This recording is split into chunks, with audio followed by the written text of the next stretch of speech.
Est-ce que tu m'entends là ou Oui, pas? super, ouais, c'est tout bon. Au top. Alors, c'est trop drôle, comme je disais, j'étais devant la salle comme ça, puis je me disais, ah non, c'est pas assez bien, ah non, ça va pas. Et puis ça, c'est trop transparent, puis c'est trop ci, puis il y a pas assez de lumière. Et puis tu fais fatiguer, et puis ci, et puis ça. Et j'étais vraiment en lien avec une espèce de perfection de l'apparence, et c'est la première fois que ça me fait ça, puis je me rends compte que j'étais en live en fait, puisque du coup j'ai donné un code pour rentrer directement, il n'y a pas un sas d'attente. Et là, je me dis, bon, bah, c'est pas grave, ça fait partie du féminin, ça fait partie des coulisses du féminin. On voit cette pression qu'on a, justement, et c'est incroyable. En tant que femme, ce qu'on porte, Sur c'est l'apparence? sur Carrément, l'apparence. ouais. Ouais, sur l'apparence de l'image qu'on va donner, parce que, en fait, pour être honnête, j'étais là, mais si je fais ça, je vais être trop stricte. Oui, mais mon haut, il est trop transparent. Et je dis, oui, mais tu vas pas te changer 5 minutes avant le live, t'as besoin de te concentrer. Je dis, oui, mais que vont penser les gens si mon haut est trop transparent avec la lumière? Et du coup, j'étais là, j'essayais de masquer, et, et je me rends compte maintenant de toute cette pression qu'on a en tant que femme, parce qu'il faut être présentable, mais pas trop non plus. C'est-à-dire, faut être jolie, mais pas trop. Parce qu'il faut pas... Ah, excuse-moi, je t'entends plus. Ah ouais. Ben oui, Attends. je parle, mais apparemment on ne m'entend pas. Ah, Il y a que moi qui t'entends pas? Non, non, je crois que c'est tout le monde. Ah, ok. Oh là, on t'entend. Super, merci. Ah, bah Merci voilà. beaucoup. Merci. Alors, je vous laisse vous installer confortablement. On démarre d'ici 3 minutes. Non, mais c'est Le temps. intéressant aussi hein, parce que on le voit même dans les médias, dans les journalistes femmes, on a tendance à ne pas les laisser parler sur les plateaux télé. Souvent, on leur coupe C'est la vrai. parole, on n'écoute pas ce qu'elles ont à dire parce que des fois, c'est un peu moins bien considéré que. Enfin, on le voit, hein, les politiciens avec les journalistes femmes, souvent, c'est mais calmez-vous, madame. Et Non, oui, enfin voilà, il y a un peu de des choses comme ça, mais voilà, si ce soir on m'entend pas, peut-être que c'est en lien aussi avec le féminin et le fait qu'on ne nous donne pas toujours notre voix. c'est intéressant parce que avant qu'on commence le live, on met en lumière 2 points importants de pression chez les femmes. C'est l'apparence et l'expression. Et c'est vrai que d'expérience, je me souviens, euh, par exemple, j'allais faire une vanne, on était dans un groupe de collègues, j'allais faire une vanne, personne va rigoler. Mon collègue, il la trouve trop drôle, donc il va la reprendre. Tout le monde l'avait entendue la première fois, mais lui, il va la reprendre, et parce que c'est un homme, tout le monde rigole. Et là, je m'étais fait cette réflexion, comme si dans l'inconscient collectif, ce que j'avais transmis avait moins de poids que si ça avait été porté par un homologue masculin, effectivement. Alors, on n'est pas là pour faire justement une guerre et une ségrégation entre le féminin et le masculin, mais on va venir mettre en lumière certains points, certains déséquilibres qu'inconsciemment les femmes portent. Donc, bienvenue à tous, et la soirée de ce soir, ça sera la femme et l'incarnation. Alors, c'est assez vaste. La femme et l'incarnation, qu'est-ce que ça veut bien vouloir dire? Avant tout, on va se présenter. Alors, moi, je suis Élodie, thérapeute psycho-énergéticienne. Je vais explorer les mécaniques de l'inconscient au travers de différentes thématiques. J'aime bien les régurgiter et les transmettre. Et je vous présente Aurore. Je- Eh ben, bonjour, du coup moi c'est Aurore. Donc j'ai appris la psychoénergie, la pratique de la psychoénergie dans l'école d'Élodie. Et aujourd'hui je la pratique. Et je pratique aussi la cuisine consciente. Voilà, donc j'amène ce côté énergétique et psycho-énergie que j'ai appris avec Élodie pour aussi pouvoir le retransmettre dans le physique, dans la matière, au travers de la nourriture et pouvoir infuser les aliments qu'on va vraiment intégrer en nous pour potentialiser en fait les effets. Ça, c'est ce qui me passionne aussi. Et, euh, et ce soir, je suis ravie d'être avec vous parce que en consultation, j'ai énormément de femmes avec plein de problématiques récurrentes. Et donc, je suis ravie de pouvoir échanger avec le plus de gens possible sur ces problématiques et pouvoir peut-être toucher un plus grand nombre de personnes que pendant la pratique individuelle sur des thèmes qui me paraissent, ce thème-là en tout cas, qui me tient à cœur et qui me paraît super important. Ouais, merci Aurore. Je trouve qu'Aurore, c'est une grande exploratrice. Elle va beaucoup étudier, analyser, comprendre. Et Aurore, c'est une bibliothèque, une mine d'informations très très précieuse. Moi, j'ai toujours énormément de plaisir à écouter Aurore. Et quand on était en train de préparer notre retraite à toutes les deux et ce webinaire, les discussions qu'on avait avec Aurore, elles étaient très riches, c'était très précieux. Et je lui disais, bah là, il aurait fallu t'enregistrer, rien que là, c'est une pépite. Donc, ensemble, nous allons venir aborder un sujet sur la femme et l'incarnation. Que veut dire cette thématique? Eh bien, je vais apporter mon point de vue et Aurore aussi. Pour moi, la femme, il y a certes le masculin aussi, mais ce soir on est là pour parler de la femme. La femme a des difficultés d'incarnation parce que on ne lui a pas appris à prendre en main son corps et on, on lui impose tout un tas de règles et de dogmes qu'elle va manifester inconsciemment qui font qu'elle n'est pas maître d'elle-même, de sa propre incarnation. Et quand je dis incarnation, je parle à la fois du corps physique, mais de ses corps subtils également, et c'est une thématique que nous allons explorer ce soir. Et toi, Aurore, est-ce qu'il y a quelque chose que tu voudrais apporter en particulier dans cette thématique qu'est la femme et l'incarnation? Bah, déjà là, j'ai relevé plusieurs choses dans ce que tu viens de dire que je trouve super intéressant. C'est tout ce qui a trait au tabou sur le corps de la femme et également sur son cycle. Parce que tu vois, genre, là, tu parlais des règles de la société, de la règle sur la femme, mais il y a aussi dans notre cycle les règles, en fait, quand on a encore des cycles. Et ça, par exemple, si on a des problèmes de douleur, de règles, ou des SPM, ou de l'endométriose, ou des choses comme ça, le problème avec ces règles, au niveau de la symbolique euh, métaphysique, en fait, sur tout ce qui est mots somatiques, ça peut avoir un très gros impact sur notre corps en tant que femme. Donc voilà, déjà, en une phrase, je crois que tu as soulevé plein de choses super intéressantes. Merci, Aurore. Oui, effectivement, là, Aurore, elle soulève un point, c'est que les déséquilibres dans nos cycles qu'on a en tant que femme, qu'ils soient de désordre physique ou émotionnel, parce que comme on le sait, tout est imbriqué. Pour une femme, il est très dur de rentrer dans une constante émotionnelle, psychique et énergétique, dans le sens l'énergie qu'elle met dans ses projets, qu'elle manifeste au son quotidien, sa psyché. Et on attend quelque part que ses émotions, sa psyché, son énergie, sa force, son physique, sa forme, soient de manière linéaire et constante. C'est-à-dire qu'elles fournissent la même quantité efficace de travail. Or, c'est pas possible chez une femme. C'est morphologiquement pas possible. Et c'est comme si on s'était imposé à rentrer dans une énergie, un fonctionnement solaire qui est beaucoup plus yang et qui du coup n'est pas en adéquation avec le féminin.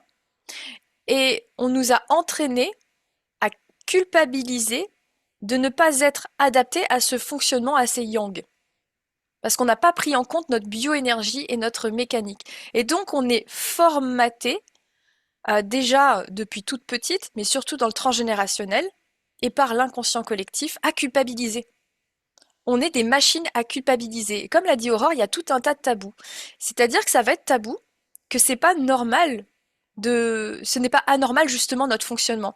Et c'est toute chacune de notre côté, que l'on ait encore nos cycles ou que l'on soit ménopausé, on est quand même soumise à ce fonctionnement-là.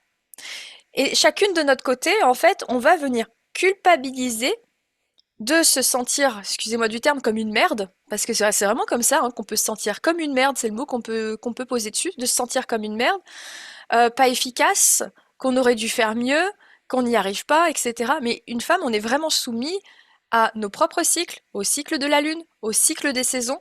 On est vraiment soumis à un cycle environnemental. On est vraiment une horloge très complexe. Et du coup, comme il n'y a pas cette régularité, eh ben, on va culpabiliser. D'ailleurs, la société, et puis même notre éducation, a pointé du doigt qu'on attend de nous des résultats, en fait. Et on attend de nous une ligne de conduite et une constante. Et c'est biologiquement impossible pour la femme. Oui, on n'entend pas pour l'instant. Elle va résoudre son petit problème de son. Mais c'est justement en lien avec ce qu'on vient de dire. On attend une régularité, une constante. Et là, il nous faut accepter que là, du coup, c'est pas régulier. C'est juste, ça nous demande de la tolérance. Et c'est pas un manque de fluidité. Parce que le cycle de la femme est comme ça. On peut penser que c'est pas fluide notre fonctionnement. Alors au contraire, il est parfaitement fluide notre fonctionnement. Avec ses hauts, ses bas, des moments où on est à l'arrêt. Si on respecte et qu'on s'accepte comme ceci, alors c'est fluide. Et on va permettre justement à ce qu'on soit plus efficace. Plus on va s'accepter comme on est, avec nos fonctionnements hauts et bas sans culpabilité, et plus notre force de manifestation va être efficace. Plus on va surfer en fait sur notre fonctionnement. Aussi, un point important, c'est qu'on a appris aux femmes à ne pas habiter le corps. Parce que cette énergie de culpabilité, eh bien, avec cette culpabilité constante, et le fait de ne pas s'accepter comme on va se couper de notre corps émotionnel. Et on va se couper de notre ventre. Et on nous a appris, en tant que femme, et là ce sont les propos d'Aurore, dans la discussion qu'on a eue, on nous a appris en tant que femme à ne pas habiter ce ventre. Ne serait-ce que par la, l'objectif du ventre plat. Il y a tout un tas d'idéalisations autour d'un ventre plat. Mais un ventre, c'est rarement plat. Un ventre, ça bouge, ça vit, il y a des organes, il y a naturellement en fait le ventre qui gonfle selon nos cycles, selon nos humeurs, selon nos émotions. Eh bien, le temps que tu arrives, j'étais en train de parler du ventre des femmes, cette discussion qu'on a eue, où ce ventre, on ne laisse pas vivre par l'idéologie du ventre plat. Et le fait de ne pas habiter ce ventre, c'est à la fois par le fait que notre fonctionnement dit haut et émotionnel n'est pas acceptable, puisque c'est un fonctionnement fluctuant, et donc il va être renfrogné. Plus physiquement, avec l'apparence, on doit avoir un ventre plat pour être désirable, etc. Et surtout, le fait d'avoir un ventre plat, ça dépend des époques, parce qu'à des époques, c'était d'avoir un ventre rond, en fait. Vous voyez, qui était bien vu par la société. Mais là, c'est d'avoir un ventre plat, parce que l'image du ventre qui n'est pas plat renvoie à une image sociétale plus basse. Comme elle renvoie à une personne qui n'est pas acceptablement, qui n'est pas comment l'expliquer, acceptable socialement, et une personne qui ne prend pas soin d'elle, qui est négligente, renvoie à une personne qui n'a pas de valeur dans la société. On peut faire le lien très vite dans notre société actuelle. Mais il y a aussi cette culpabilité. Cette culpabilité, elle vient prendre votre place à l'intérieur de vous. Et en tant que femme, on est programmé pour vivre la culpabilité. Notre mère culpabilisait.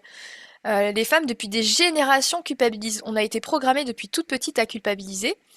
Et du coup, c'est comme si vous remplissiez un verre d'eau, d'une eau grise, et il n'y a plus de place pour l'eau claire. Et il n'y a plus de place, en gros, pour votre âme et votre essence à venir habiter son corps et son ventre. Or, le ventre, c'est le centre de l'incarnation. C'est le centre des émotions, et ce qui est fait qu'on est au centre de notre vie.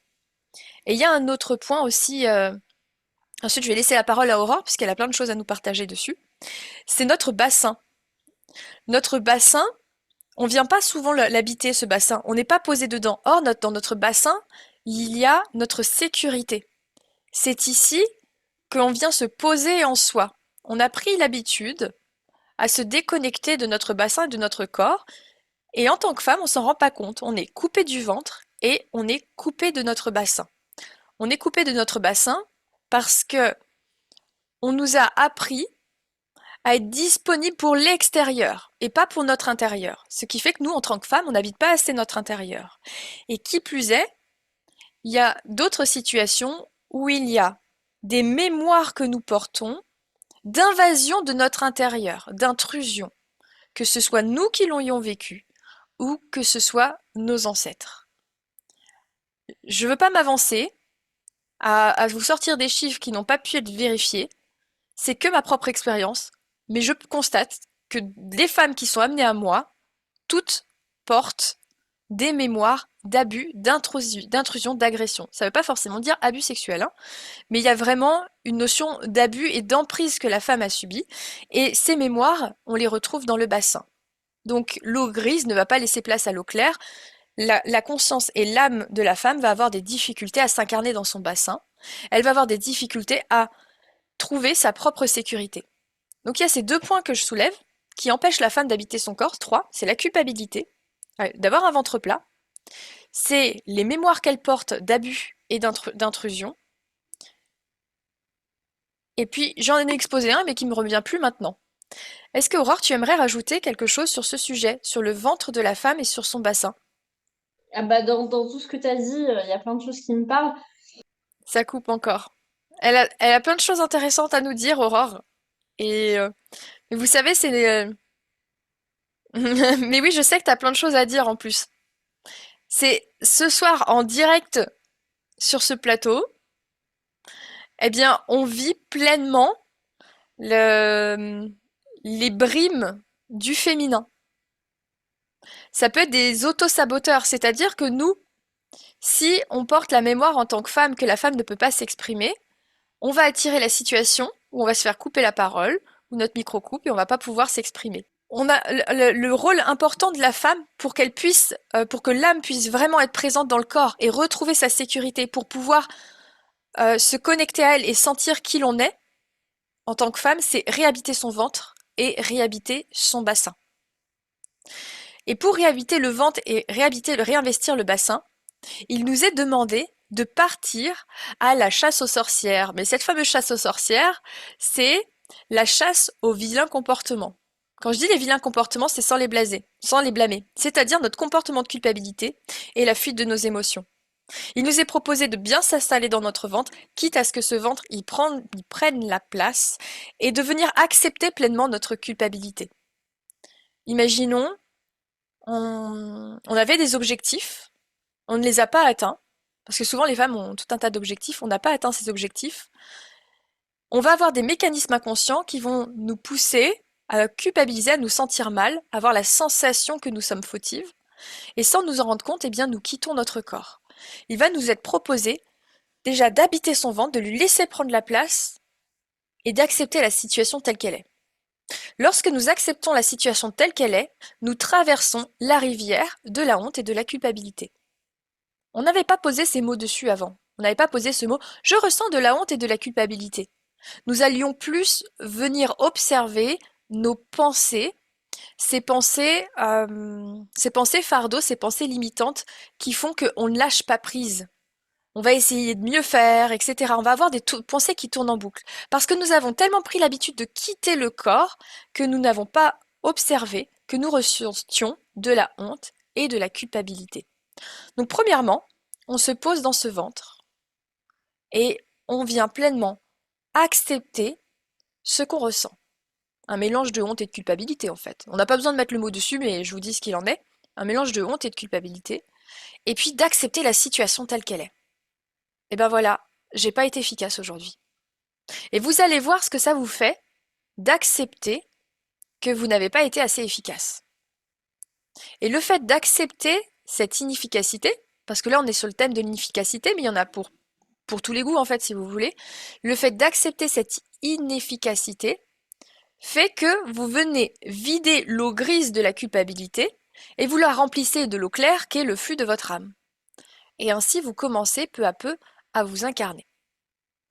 Mais il y a aussi tout un tas d'exercices quotidiens que peut faire la femme pour reprendre contact avec son corps, se refamiliariser avec son corps. Il y a bien sûr la danse. Et quand je dis la danse, c'est la danse intuitive, il n'y a pas besoin de savoir danser. Et il y a aussi certains mouvements qui permettent certaines postures de venir habiter son corps dans le quotidien, comme laisser aller son ventre, et des mouvements, lorsque nous marchons, de sentir que nous asseyons dans le bassin. C'est-à-dire que lorsque nous sommes en posture de marche, et là j'aimerais que Aurore elle puisse effectivement nous en parler, puisque c'est elle qui nous a porté ce savoir à ce sujet, elle nous a déjà montré ça en retraite, il y a des mouvements où quand on marche, on ne s'en rend pas compte, mais on rentre notre ventre. Essayez de vous voir faire quand vous marchez pour relâcher votre posture naturelle afin que le poids de votre corps y repose sur le bassin, ce qui fait que le ventre sera légèrement en avant. Le fait de faire cet exercice-là, cette posture-là quand vous marchez, et que vous preniez l'habitude de marcher ainsi, vous ramenez votre conscience dans le bassin. Et le fait de ramener votre conscience dans le bassin, eh bien vous rejoignez un endroit qui s'appelle l'espace de sécurité. C'est-à-dire que vous pouvez puiser votre propre source. Vous vous repuisez sur votre propre mât, sur votre propre force. Et peu à peu, vous retrouvez cette connexion avec cette force qu'est la force de la femme. Parce que la femme a une force immense. Eh Ça me bien, va bien. justement, Aurore, j'allais parler de cette force de la femme. Si on réhabite notre corps, on retrouve notre force. Et si on accepte justement les situations qui nous arrivent, si on accepte ce corps et qu'on se relâche tout simplement, on se reconnecte à cette force qui va nous faire récupérer notre énergie. Parce que c'est comme si on avait été habitué, conditionné à être avec un manque d'énergie, plus faible que. Or, si on regarde, il y a des sépultures qui ont pu nous prouver, dans le passé, que la femme était un être puissant et fort. Est-ce que tu as envie d'en parler, Aurore? Bah, c'est assez intéressant, effectivement. En fait, les archéologues, donc beaucoup, c'est beaucoup d'hommes en général dans l'archéologie, sont partis du principe que, par exemple, à Menton, on a retrouvé une sépulture d'un chef de village, donc paléolithique, moins 24 000 ans. Et ils se sont dit direct, bah, c'est un chef de village, c'est un homme. Donc il n'y avait pas encore. D'ailleurs, elle a un nom, je crois qu'elle s'appelle la Dame de. Ils l'ont retrouvée dans une grotte de Cavaillon, si je dis pas de bêtises, donc près de Menton. Ils ont retrouvé pareil une sépulture. Donc il y en a pas mal en France, hein, en Italie également. Et bah, les archéologues sont partis du principe que c'était un homme, chef de village. Pourquoi? Parce que ossature très dense, une ossature très dense. Donc des os très lourds, très denses. Ils se sont dit, ça peut pas être un corps de femme, c'est un corps d'homme. Et beaucoup de parures, beaucoup de bijoux, beaucoup de parures, beaucoup de vases ornés, etc. Des choses très prestigieuses pour l'époque. Donc, ça De devait être quelqu'un d'important, symbolisme de pouvoir aussi. exactement, symbolique de pouvoir. Donc, c'était un homme important. Et puis avec les nouvelles, la Dame de Cavillon, merci beaucoup Hélène, exactement, et ça a été renommé d'ailleurs parce qu'avant ça s'appelait autrement, du nom du monsieur. Ça s'appelait pas le monsieur de Cavillon, mais voilà. Et du coup, bah, ils se sont plantés. C'était une femme. Donc avant, à cette époque-là, le corps des femmes était effectivement différent. Peut-être qu'il y avait moins de différences physiques entre l'homme et la femme. On ne pouvait pas dire oui, bah, les femmes, voilà, c'est comme ça, elles sont plus faibles parce qu'au au niveau de l'ossature, on a des preuves que ce n'était pas le cas. En tout cas, même si il n'y a, y a pas forcément beaucoup de traces en Europe occidentale de femmes avec des arcs qui chassent, etc. En tout cas, au niveau social et puissance sociale dans le réseau, etc., on a retrouvé beaucoup de tombes de femmes puissantes, voilà, avec un corps pas faible. Donc, ça prouve bien que bon, déjà, on a un espèce de stéréotype déjà dans notre tête. Ça veut dire que même les chercheurs en sciences ont un peu des stéréotypes dans leur tête de choses sociétales de maintenant, qu'ils appliquent à une autre époque, à une autre culture. Et ça, c'est quand même vachement intéressant. Ça veut dire que c'est tellement ancré que même nous, hein, que ce soit n'importe quel humain, homme ou femme, même nous, les femmes, je pense que profondément, on a ce genre de stéréotype ancré en nous parce qu'on s'en rend même plus compte que ce n'est pas une fatalité en fait. Oui, et c'est aussi ce qu'on disait dans notre discussion avant ce webinaire, c'était que génétiquement, on, à savoir, petit rappel, que notre ADN, nous exprimons que 2% de ce potentiel. Et que ce potentiel est exprimé par la façon de ce que nous pensons être, tout simplement. Et génétiquement, la femme va exprimer un potentiel énergétique au niveau de ses gènes et de ses ADN qui va correspondre à ce qu'elle croit être. Et nous avons quelque part été formatés et conditionnés à être plus faibles. C'est comme si on considérait que la femme était plus faible, moins forte, du coup ses os vont être moins denses, elle va être plus petite, elle va être peut-être plus fragile face aux agressions extérieures, que ce soit peut-être les maladies, etc. Et on a été quelque part génétiquement formé à être plus faible quelque part de ce que l'on est. Mais si d'un coup on vient se libérer de ses mémoires. Je dis pas qu'on va prendre 10 centimètres, 15 centimètres, bien que ça s'est déjà vu chez mes patientes. Il y a des patientes qui, à 35 ans, se sont mis à avoir le corps qui change, voire grandissent, qui a pris quelques centimètres parce qu'elle était différente à l'intérieur. Et donc le fait, la morphologie qui correspondait à sa façon de penser, de se voir qui était petite, a fait que, eh bien, elle a plus pris la forme du corps qui était en correspondance avec ce qu'elle était. C'est un petit aparté. Mais si nous, en tant que femmes, on se libère de ces mémoires transgénérationnelles, si on se libère de ces croyances limitantes, qu'elles soient aussi collectives ou de ce que l'on a vécu en tant qu'enfant et de ce formatage, eh bien notre ADN y change, nos gènes changent. Et ainsi, il y aurait certains déséquilibres, peut-être certaines maladies qui n'auraient plus lieu d'être, mais on aurait aussi une certaine forme qui se mettrait en place, une certaine force, pardon. On aurait une force qui serait plus en adéquation avec ce que l'on est vraiment. Je prends l'exemple d'une amie, et elle se reconnectera peut-être. Moi, je fais 1,52 m et elle doit faire pas loin d'1,80 m. Et c'est une femme qui a un charisme, qui dégage une force, qui en impose. Et puis, quand on devait, je sais plus, on devait faire quelque chose en lien avec la force, elle n'y arrivait pas, elle me demandait, limite, ouvrir les pots de mayonnaise. Elle me demandait de le faire parce que, elle dit, toi, t'as de la force, tu y arrives, et moi, j'y arrive pas. Eh bien, en fait, ça m'a fait tilt que elle y arrivait pas parce que elle a été programmée à se croire faible. Et en fait, la force qu'elle va déployer va être en adéquation avec comment elle se voit elle, comment elle voit sa force et sa capacité de protection.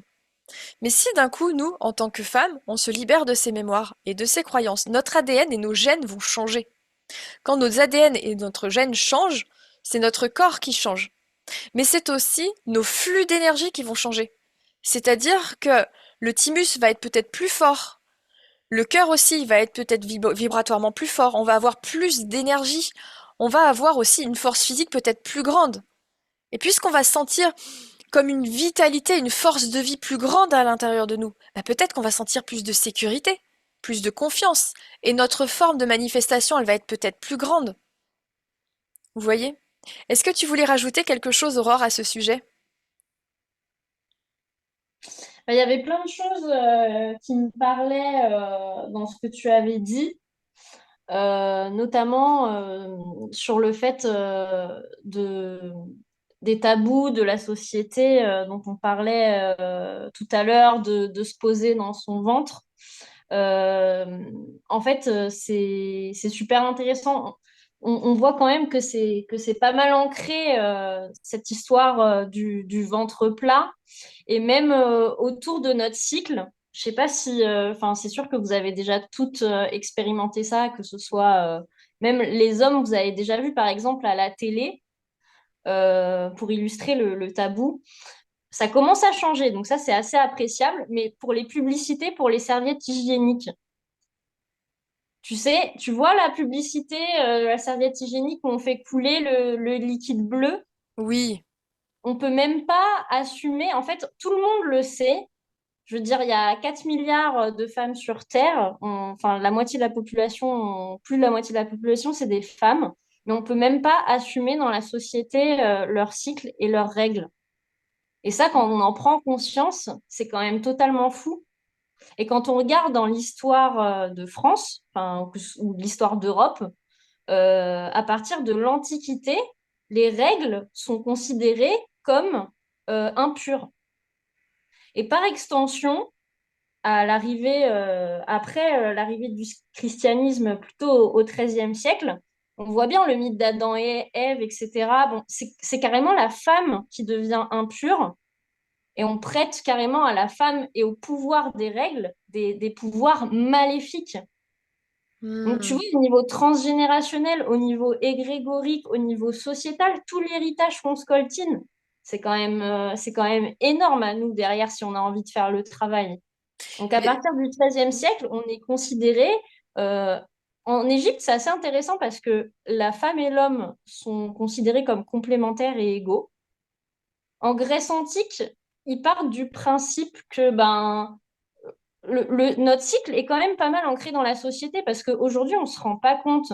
Mais à l'époque, et oui, même au niveau de la sexualité, mais à l'époque, le cycle des femmes rythme leur vie.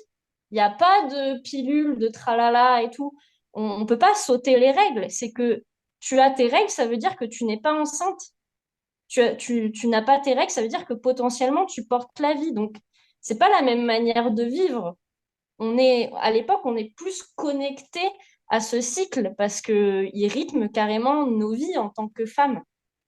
Et hmm. aujourd'hui, dans cette société carrément productiviste, que ce soit pour les hommes et pour les femmes, parce que même s'il y a des cycles différents chez les hommes, il y en a aussi. Nous, c'est vraiment très, très puissant. Mais on respecte, d'ailleurs pour les hommes aussi, je veux dire, on respecte pas le rythme des saisons. En hiver, les animaux, ils hibernent. Nous, dans notre cycle, l'hiver, c'est le moment des règles. Et on n'a pas ce moment qu'on devrait respecter de repos, d'introspection. Dans ce qu'on vit au quotidien, c'est difficile. On ne peut pas dire, bon, bah voilà, là, je m'arrête de travailler, j'ai mes règles, je prends 5 jours et je fais de l'introspection. Donc, c'est vachement dur, cette confrontation, en fait, entre nos cycles. Mais bon, ça, c'est l'homme, c'est l'humain en général qui tend à se détacher de la nature et de sa nature, voilà, profonde. Ça, c'est peut-être si on y arrive tous un petit peu à se rapprocher de ça, peut-être qu'on arrivera à faire changer plus les mentalités, voire la société. Moi, c'est ce que je veux, je trouverais ça génial, hein. Moi, j'ai un peu une approche, bon, une philosophie un peu animiste, mais peut-être que je suis toute seule dans ce délire, mais je nous vois comme étant à part entière de la nature, ni au-dessus, ni quoi que ce soit. Pour moi, moi ça c'est ma conception des choses, mais pour moi, on est une pièce d'un tout. Voilà, on n'est pas forcément au-dessus, on est la pièce d'un tout. Mais en tant que femme, quand tu vois que tu te coltines tout cet héritage de la femme, elle est inférieure parce qu'elle saigne, parce qu'elle subit de saigner, parce qu'à partir de l'Antiquité, c'est ça, hein, la femme est inférieure parce qu'elle a ses règles, elle subit de saigner, alors que l'homme, lui, il va à la guerre, il choisit quand il saigne, quoi. Donc on part de ce principe-là. Ensuite arrive le christianisme, le XIIIe siècle, où c'est vraiment très oppressant pour les femmes, et on ne parle plus, les règles deviennent un tabou, c'est-à-dire qu'on n'en parle plus.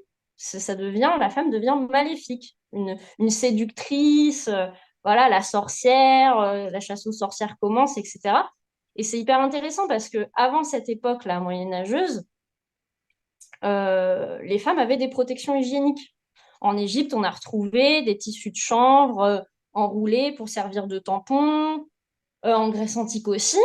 Mais on voit que l'usage se perd parce qu'à partir, avec l'arrivée du christianisme et à partir du XIIIe siècle où ça se durcit vraiment dans les mentalités, s'insérer quelque chose dans le vagin, c'était le tabou ultime. Hmm. Donc, les femmes se laissaient couler le sang sur leurs jambes, et voire même, ça c'est quelque chose qui s'est quand même pas mal poursuivi parce que, pour exemple, dans ma famille, mes tantes, elles ont découvert qu'elles allaient avoir leurs règles quand elles les ont eues, en fait. On leur a Hmm. pas dit avant. Ma Ouais. grand-mère ne leur en a pas parlé. Elles ont dû croire qu'elles allaient mourir.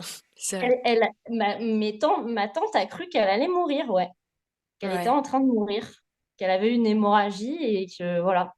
Donc Ouais, c'est traumatisant. Faut on s'imaginer que d'un se coup, rend compte de toutes les violences. C'est exactement son si, propre, que les hommes peuvent même se exactement. mettre à la place ou les femmes aussi. Imaginez, vous n'êtes pas au courant et à 12 ans, il y a du sang qui sort de votre pénis ou de votre vagin alors que vous n'êtes pas du tout au courant. D'un coup, vous voyez du sang comme ça et, euh, et donc ça peut être hyper traumatisant, effectivement. Et on porte ces mémoires-là, même si nous, aujourd'hui, alors il y a encore des disparités, mais on ne vit plus de la même manière. C'est très très ancré en fait en nous. Ça va se manifester autrement. Ça va se manifester par des peurs, un sentiment de culpabilité, on ne sait pas d'où ça vient, un sentiment qu'on doit être efficace aussi, qu'on doit se rendre utile. On a été programmé en tant que femme, à donner. Une À femme, donner c'est... et à accueillir, ouais. Ouais. Donc accueillir, c'est intrusif, ça veut dire qu'on est programmé à recevoir l'énergie de l'autre à l'intérieur de soi, donc surtout être perméable à l'environnement. Et on se rend pas compte, mais chez beaucoup de femmes, bon, il y a des hommes aussi hein, qui sont perméables. Là, on parle de la femme ce soir, mais on est très perméable et très poreuse aux énergies et aux émotions des uns des autres parce qu'on a été programmé à accueillir et à faire très peu de place à notre âme à l'intérieur de nous. Et donc, il y a tout un tas de bordel en nous, en fait. Et on est très vite envahi. Mais on a été programmé aussi à se taire. Et on a été habitué à ce que ce soit normal de se sentir envahi. Enfin, ça devrait être normal. Et donc, tu n'es pas normal. Tu es fatigué, tu es irritable, mais c'est toi qui as un problème, ma pauvre. Tu es bipolaire, tu es hystérique, tu es dépressive, tu es ci, tu es ça. Alors qu'en fait, non, c'est juste qu'on laisse les énergies extérieures et environnementales rentrer en nous et on ne fait pas le tri parce qu'on a été programmé à donner, à recevoir et à mettre notre âme de côté, en fait. Comme si notre âme elle se cachait derrière la colonne vertébrale, en fait. Et, euh, et on a été programmé à donner. Et donc à toujours faire. Faire, faire, faire, faire, faire. À force de faire, la femme, elle est devenue yang. On a appris aux femmes à masquer le yin de leur part féminine. Parce que, comme on le disait avec Aurore, le yang n'est pas propre aux hommes et le yin n'est pas propre aux femmes. Nous avons tous une part féminine et nous avons tous une part masculine. Il y a une femme à l'intérieur de chacun de nous et un homme à l'intérieur de chacun de nous. Et dans cet homme et dans cette femme, il y a du yin et il y a du yang. Et nous, notre féminin, nous lui avons appris à être yang, c'est-à-dire à être une femme d'action, une femme contrôlante, une femme qui doit tout gérer et qui doit être dans le faire et non pas dans l'être. Le yin, c'est l'être, c'est la présence, être présent à soi. C'est être posé, c'est se sentir soi, se sentir vivre et exister. Et le yang, c'est être dans l'action. Donc la femme, elle a été cloisonnée dans son yang. Et comme nous sommes des femmes, nous avons été programmées pour être actives et toujours actives. Et nous avons été déprogrammées à nous sentir nous-mêmes, en fait, tout simplement. Est-ce que tu voulais rajouter quelque chose dessus, Aurore? Alors, je vois pas mal de petits commentaires qui sont super intéressants. Ouais. Notamment au sujet voilà, de notre état et de nos cycles de femmes. C'est vrai que donc nous, on a cet héritage, hein, toujours un peu que les règles sont considérées comme impures, parce que dans la société, c'est toujours tabou et on n'en parle pas. Il faut savoir que quand même, dans d'autres pays, quand tu as tes règles, tu es exclu carrément de la société. C'est-à-dire en Inde, il n'y a pas longtemps, il y a des jeunes filles qui sont décédées parce on les mettait dehors en hiver de chez elles parce qu'elles avaient leurs règles et qu'elles étaient impures. Il y a encore des pays dans le monde où les jeunes femmes n'ont pas le droit d'aller à l'école quand elles ont leurs règles. Et pourtant, dans certains autres pays, c'est quand même vachement intéressant, notamment chez les Cherokees, je crois, en Amérique, il y a une tribu chinoise qui s'appelle les Mozos, et ben, qui est pas une société, enfin, qui est une société matriarcale, pas dans le sens où les femmes dominent, mais où les femmes plutôt ont des statuts assez importants, oui, et transmettent leur filiation, mais ça ne veut pas dire qu'elles assoient un pouvoir sur l'homme, contrairement à ce qu'on pourrait penser. Et ben là, les règles sont considérées comme un moment justement de puissance, de pouvoir, de grande réceptivité. Et effectivement, on utilise les règles pour fertiliser. Voilà. Alors Hmm. que ici, jamais, ici, jamais on ferait, enfin, on n'oserait pas faire ça. Mais voilà, il y a les côtés sombres dans nos sociétés, mais il y a aussi des petites portes d'ouverture où dans certaines cultures, on voit un peu les choses autrement et c'est quand même intéressant. Et sur ce que tu disais sur le yin et le yang, c'est super intéressant parce que euh, ça, c'est fou, mais je pense que c'est un héritage du fait qu'on nous pousse toujours à être plus productif. C'est mal vu de se reposer. Il faut toujours faire des trucs parce il faut être productif. Et il y a certains moments du cycle de la femme, notamment, où il nous est demandé, bah, quand on a nos règles, de se poser, en fait, de laisser le corps faire la vidange, parce que les règles, c'est ça, c'est la vidange. Hein, on a, nous, cette chance, parce que nous, c'est ça qui est horrible aussi, c'est que c'est partie de notre cycle, que ce soit les règles, la ménopause, etc., on voit ça comme un fardeau, alors que c'est intrinsèquement lié à notre nature de femme. Euh, le fait.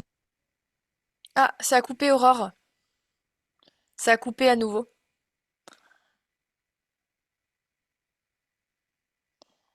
Alors, ce qui est intéressant, c'est qu'on voit qu'on fonctionne contre nature et c'est pourquoi on a autant de déséquilibres. Alors oui, il y a des hauts et des bas et on vous propose de surfer avec ces hauts et ces bas, mais il y a des déséquilibres parce qu'on n'accepte pas tout simplement la physiologie que l'on est. Et on porte énormément de mémoire, on n'habite pas notre corps, on est contraint, c'est comme si on vivait en cage tout le temps, et on a une bête noire avec l'intérieur de nous, à l'intérieur de nous, qui nous fait sans arrêt culpabiliser, cet ego contrôlant qui a été programmé pour perpétrer la tyrannie avec nous-mêmes en fait. On est nos propres bourreaux. Et du coup, on va avoir des déséquilibres sur le plan mental. Je dis pas qu'on est des déséquilibres mentaux, je veux pas rentrer dans le débat de l'hystérie féminine, mais on a un très grand mal-être et on a appris à déployer une force par-dessus ce mal-être. Et c'est pourquoi, au fond, on se sent déconnecté, malheureuse, mal dans le corps, et qu'on essaie de plus en plus de contrôler notre apparence et de plus en plus correspondre à ce que l'on attend, parce qu'on n'arrive pas à s'en foutre, parce que tout simplement on est trop mal à l'intérieur. On n'arrive pas à s'accepter, il y a un trop grand mal-être. Et il est grand temps de venir prendre en charge ce corps de la femme, d'habiter ce corps, de s'accepter comme on est et de libérer toutes ces mémoires et ces conditionnements.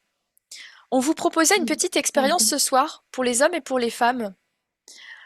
Alors, on voulait vous proposer de ressentir le yang de votre féminin. Et après, on va ressentir le yin de votre féminin.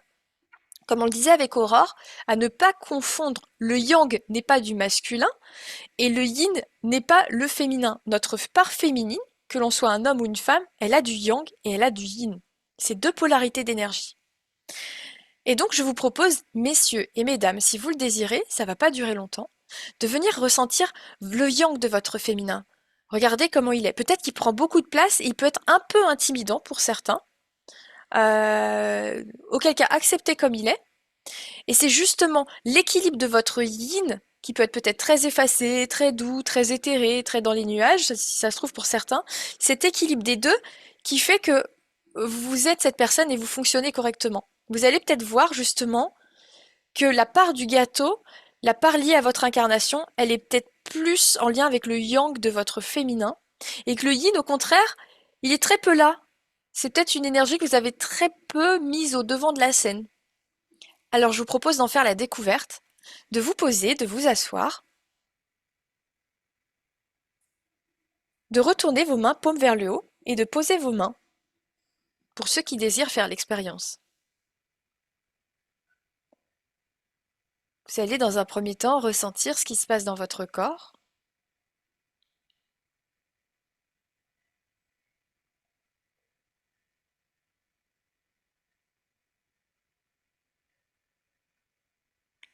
Et naturellement, la part yin de votre féminin va apparaître devant vous comme s'il y avait quelqu'un. Elle va se densifier, se manifester dans la matière et prendre pleinement place sur ce plan éthérique, comme s'il y avait une présence. Et cette part yang de votre féminin va poser ses mains dans les vôtres. Et à chaque fois que vous respirez, vous ressentez l'énergie de la part yang de votre féminin. Ressentez cela.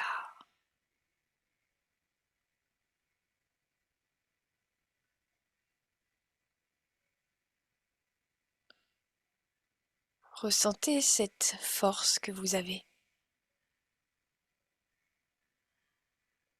C'est vous, c'est une part de vous-même. Comment vous fait-elle sentir? Comment cette présence à vous-même vous fait vous sentir?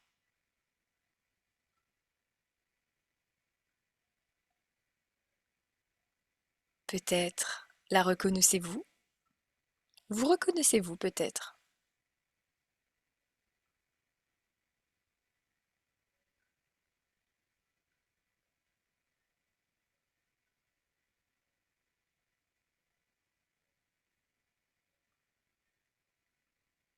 Et nous allons remercier cette part de vous. Elle va s'en aller, laisser place, retourner dans ses plans de conscience, au centre de vos énergies. Et l'énergie devant vous va être neutre, un court instant. Les mains toujours paumes vers le haut. Nous allons maintenant appeler votre part yin, la part yin de votre féminin. Et nous allons demander de prendre place ici devant vous. Et elle va poser ses mains dans les vôtres pour établir un contact. Elle va densifier son énergie pour prendre place, pour prendre forme et pour pouvoir vous toucher, pour que vous puissiez sentir sa présence.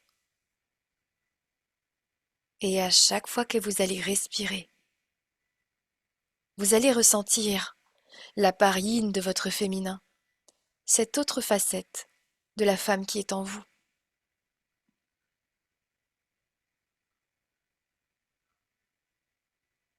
Comment est-elle?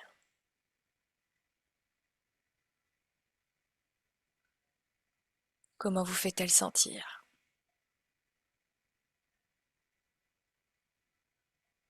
Peut-être la reconnaissez-vous? Vous reconnaissez-vous peut-être? Peut-être est-ce une énergie que vous avez moins l'habitude de ressentir, mais c'est vous.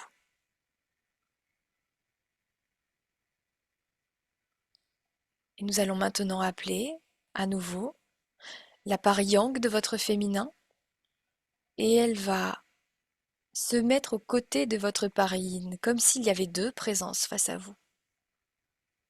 Une main va se dégager pour venir accueillir la main, la présence de cette part yang de votre féminin. Dans une main, vous avez le yin, dans l'autre main, vous avez le yang.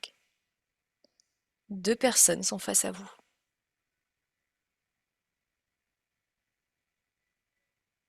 Et ces deux parties de vous vont fusionner. Fusionner, fusionner, fusionner. Voilà. Pour ne devenir qu'une seule et même personne.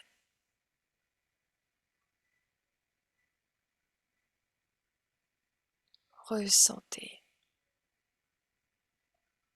cela. Ressentez la personne, votre féminin qui est devant vous. Votre féminin constitué de sa part yang et de sa part yin. Vous êtes face à vous-même. Ressentez cela.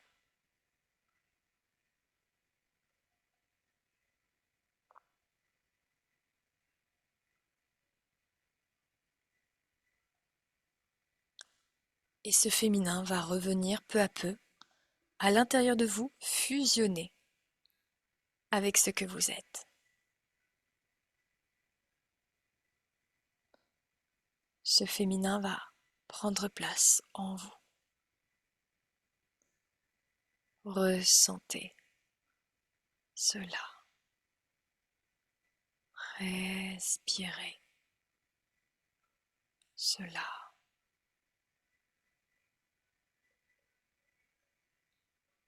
Peu à peu, vous allez pouvoir réouvrir les yeux ici et maintenant.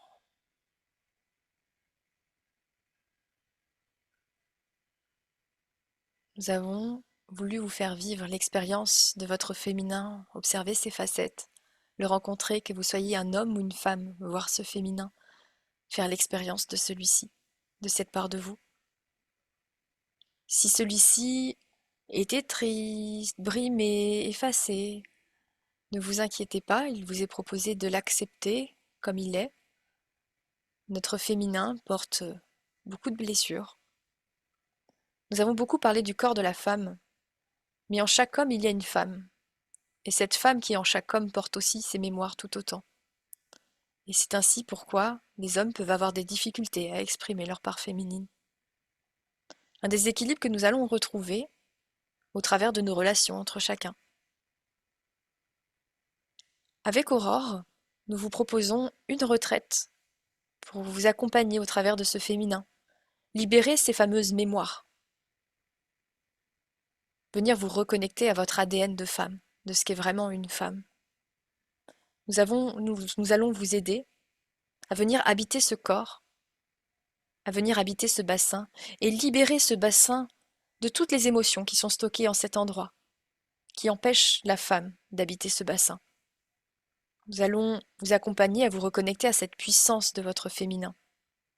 Mais également un sujet que nous n'avons pas abordé ce soir, à vous reconnecter à ce que vous êtes, l'extension de la Terre. Nous accompagnons des femmes, bien que en chaque homme il y a une femme, puisque nous allons beaucoup parler du corps et de la morphologie féminine, et qu'il va y avoir un espace créé à ces femmes pour qu'elles puissent se déposer en toute intimité aussi, au travers aussi de cercles de parole. Nous allons accompagner 14 femmes lors de cette retraite en juin. Nous allons explorer la yoni, mais votre matrice utérine, et surtout retrouver ce potentiel que vous êtes d'être extension de la Terre. Ceci va concerner une journée, la femme et l'incarnation. Et ainsi, nous vous proposons 3 webinaires pour chacune de ces journées. Le prochain webinaire portera sur la part d'ombre du féminin ou la sorcière et la mystique. Les 2 autres journées de cette retraite de la femme. Aurore va aussi vous proposer la prise en main de ce corps au travers de certaines plantes. Nous allons venir travailler avec certaines plantes, que ce soit au travers de notre alimentation, en énergétique. Mais aussi, elle va venir nous apporter un regard sur des postures qui vont venir ouvrir votre énergie, vous reconnecter à ce corps, tel que le yoga, avec certaines postures de yoga, non pas le yoga que nous apprenons, mais le yoga des femmes. Est-ce que Aurore, tu aurais le, la prise sur ton micro pour nous parler de ce yoga, très brièvement? Est-ce que tu m'entends? Je t'entends, super. Alors, moi, il y a donc ce yoga, je l'ai jamais pratiqué. J'en ai entendu parler, mais je l'ai jamais pratiqué. C'est une amie praticienne qui m'en a parlé, qui travaille en Ayurveda. Et en fait, bon, je pratique le yoga comme tout le monde, j'imagine. Enfin, pour ceux qui pratiquent le yoga. Mais en fait, j'ai trouvé ça fascinant parce qu'elle m'a expliqué que le yoga qu'on pratiquait en Occident, en fait, c'est même celui qu'on appelle le yin yoga, ben, en fait, c'est un yoga plutôt avec des postures faites pour les hommes, mais qu'il existe un autre yoga spécialisé un peu plus avec des positions plus spécifiques pour le corps des femmes. Et j'ai trouvé ça fascinant parce que ça fait longtemps que je faisais un peu des recherches sur des postures. Moi, j'ai travaillé pas mal enfin, sur des postures en posturologie pour se mettre dans son bassin, en fait, pour vraiment intégrer, comme tu l'as dit tout à l'heure, en tant que femme, bah, son corps, son bassin, son ventre, son centre. J'ai aussi travaillé pas mal, donc ça, c'est ce que je vais vous montrer aussi pendant la retraite, euh, euh, ce qu'on appelle des passes magiques. En fait, ce sont des mouvements issu aussi un petit peu du yoga, mais surtout de certains chamans toltèques, des passes magiques qui ouvrent les énergies, en fait. Euh, c'est quelque chose que vous pouvez retrouver aussi dans le savoir de, si ça vous parle, les références, c'est Carlos Castaneda. C'est un ethnologue qui allait faire des recherches sur les chamans amérindiens et qui a fait une formation de, ça s'appelle pas vraiment les chamans d'ailleurs, c'est les Nagals, c'est des sorciers en fait amérindiens. Et il nous a transmis euh, un panel de mouvements qui ont plusieurs visées énergétiques qui sont extrêmement puissants, qui marchent extrêmement bien, notamment bah, pour se connecter à l'énergie de la Terre, la moudre, la diffuser dans son aura. Donc c'est vachement puissant, vachement efficace, et ça c'est quelque chose que j'aimerais beaucoup vous partager et qui est très difficile à partager en vidéo. Donc c'est pour ça qu'on a besoin de se voir et de se rencontrer pour pouvoir le faire.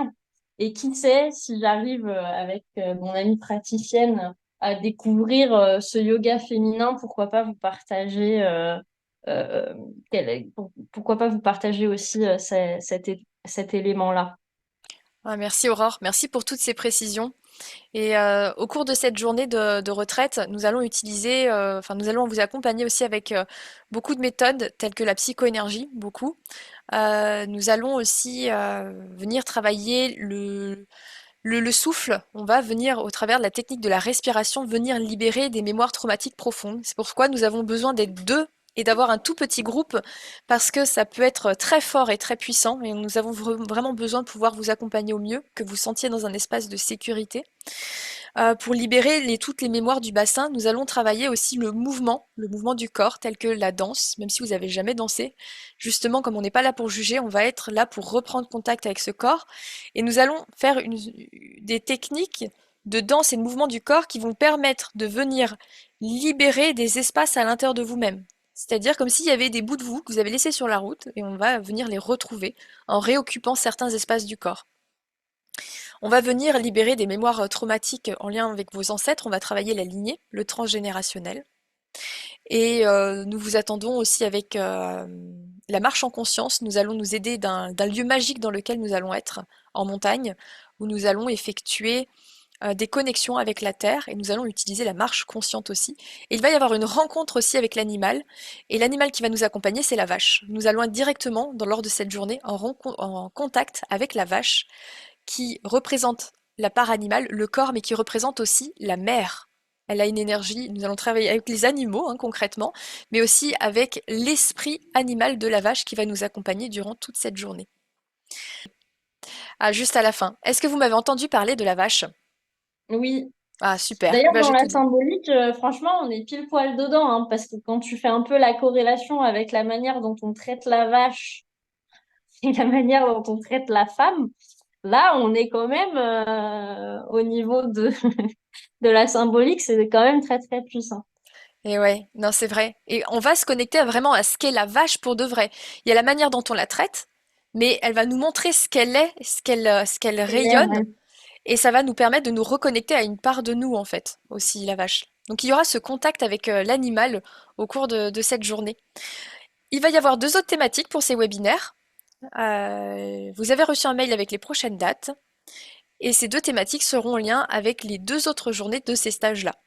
J'espère que ce webinaire vous a plu. Et on se fait plaisir pour vous partager d'autres informations et d'autres expériences parce que à chaque fois, c'est de nouvelles expériences puisqu'on vous propose d'expérimenter. On vous dit à tout bientôt. À tout bientôt. Merci de m'avoir reçu, Elodie, malgré les petits bugs. La prochaine fois, je ne laisserai pas l'univers me bâillonner. Je vais apprendre de cette leçon. Mais, Et puis merci à tous et à tous pour vos échanges, même dans les commentaires, super intéressants. ouais, merci Et pour vos partages.